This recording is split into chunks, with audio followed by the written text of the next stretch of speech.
आदि अनंत और महाकाल है। इस संपूर्ण ब्रह्मांड में कोई भी ऐसा व्यक्ति नहीं जो भगवान शिव के बारे में ना जानता हो। यूं तो बहुत से लोगों ने दावा किया है कि उन्होंने भगवान शिव को देखा है, लेकिन बहुत से ऐसे लोग भी हैं जो भगवान शिव को नहीं देख पाते, तो ऐसे में वह उनके लिंग की पूजा करते हैं, यानी कि शिवलिंग की पूजा। आखिर दोस्तों, शिवलिंग क्या है? शिवलिंग का वास्तविक अर्थ क्या है? आखिर शिवलिंग क्या प्रस्तुत करता है और क्या दर्शाता है? इस खास वीडियो में आज हम इस रहस्य से पर्दा उठाने जा रहे हैं कि आखिर भगवान शिव के प्रतीक के रूप में पूजा जाने वाला शिवलिंग क्या दर्शाता है। तो इस वीडियो को अंत तक जरूर देखिएगा।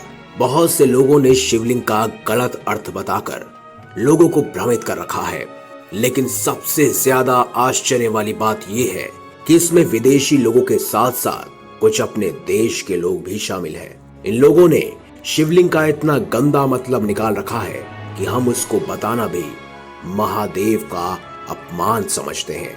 लेकिन अब और नहीं, आज के बाद आपको शिवलिंग का वास्तविक अर्थ और उसका मतलब पता लग जाएगा। इस वीडियो में बने रहिएगा। तो आज के बाद आपसे कोई फालतू की बातें ही करेगा, और जो करना चाहेगा या जो भगवान शिव के बारे में कुछ कहेगा या शिवलिंग के बारे में बुराई करेगा, तो आप यह वीडियो उन्हें जरूर भेजिएगा। दोस्तों, शिवलिंग एक संस्कृत शब्द है जिसमें लिंग का मतलब होता है प्रतीक, यानी शिवलिंग का मतलब हुआ शिव का प्रतीक, यानी एक ऐसी चीज जिसको हम शिव मानकर उसकी पूजा करते हैं। आज हम आपको बताएंगे शिवलिंग के बारे में और इसकी खास शक्तियों के बारे में। शिवलिंग एक ऐसा ढांचा है जिसको एक खास मकसद से बनाया जाता है। आपने भगवान शिव के तरह तरह के शिवलिंग देखे होंगे। यह सभी शिवलिंग मनुष्य के द्वारा बनाए गए हैं। कहीं कहीं अपनी भक्ति दिखाने के लिए जैसा मन में आया वैसा शिवलिंग बना दिया, और कुछ कुछ शिवलिंग तो ऐसे हैं जो प्राकृतिक रूप से बने हुए हैं। लेकिन हम जब 12 ज्योतिर्लिंगों को देखते हैं तो उन सब की शेप अलग है, यानी कि उनका आकार अलग है, क्योंकि अलग अलग मकसद के लिए अलग अलग शिवलिंग बनाए गए हैं। इनमें से कुछ शिवलिंगों को सेहत के लिए बनाया गया है, तो कुछ शिवलिंगों को खुशहाली के लिए और कुछ को ध्यान साधना के लिए। लेकिन इन सब चीजों में एक चीज समान है, यह सभी शिवलिंग अलौकिक है। इसका सरल अर्थ यह है कि शिव किसी स्त्री या पुरुष का प्रतीक ना होकर संपूर्ण ब्रह्मांड, आकाश, शून्य और निराकार का प्रतीक है। उन्हें किसी एक चीज में नहीं रखा जा सकता, क्योंकि वो खुद एक प्रतीक है। अगर आप वैज्ञानिकों के द्वारा ली गई कुछ तस्वीरें देखेंगे तो आप पाएंगे कि हमारा ब्रह्मांड भी शिवलिंग से मिलता जुलता है। स्कंद पुराण के अनुसार आकाश स्वयं एक लिंग है और शिवलिंग समस्त ब्रह्मांड की धुरी है। शिवलिंग अनंत है, इसकी ना कोई शुरुआत है और ना ही कोई अंत। इसीलिए शिवलिंग का एक अर्थ अंत भी होता है। बहुत से शिवलिंगों को प्राचीन ज्ञान और शास्त्रों में दिए गए निर्देश से बनाया गया है। जैसे कि हमने आपको बताया कि शिवलिंग का अर्थ अंत भी होता है, और आप तो जानते ही हैं स्वयं भगवान शिव, जिन्हें विनाशक द डिस्ट्रॉयर भी कहा जाता है, जो इस ब्रह्मांड और इस सृष्टि की शुरुआत भी है और अंत भी है। दोस्तों, इस ब्रह्मांड में दो ही चीजें हैं जो असल में वास्तविक में है। एक है एनर्जी, जिसे ऑरा भी कहा जा सकता है, और दूसरा पदार्थ। मानव शरीर पदार्थ से निर्मित है और आत्मा ऊर्जा यानी कि एनर्जी से। इसी प्रकार शिव पदार्थ और उनकी शक्तियां ऊर्जा है। वो दोनों मिलकर शिवलिंग बनाते हैं।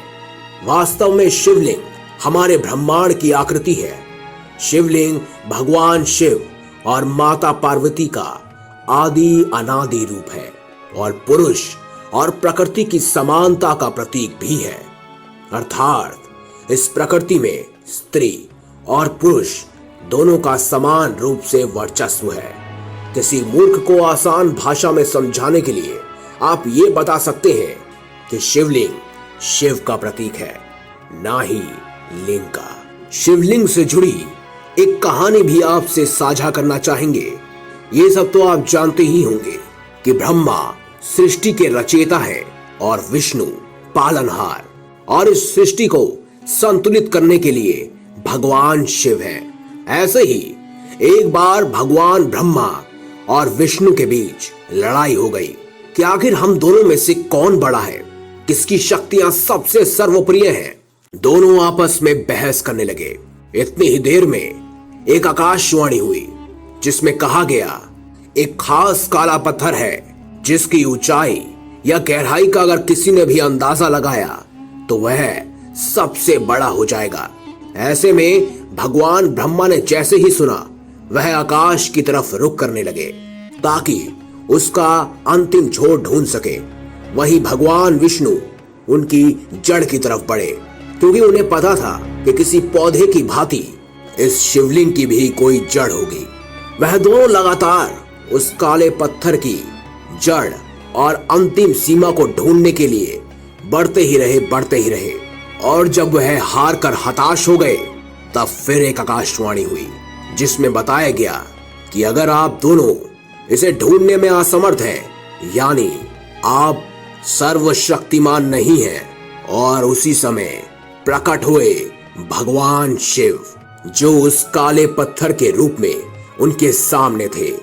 दोस्तों, यूं तो इसे काला पत्थर कहना बहुत गलत है, लेकिन आजकल के वास्तविक जीवन में हर कोई यही कहता है।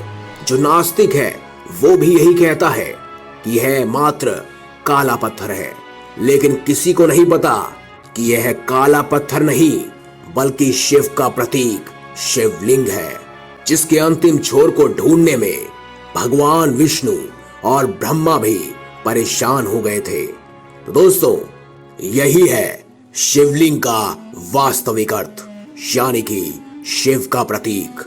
अगर आप भी नियमित रूप से शिवलिंग की पूजा करते हैं या भगवान शिव को मानते हैं तो कमेंट बॉक्स में हर हर महादेव अवश्य लिखें।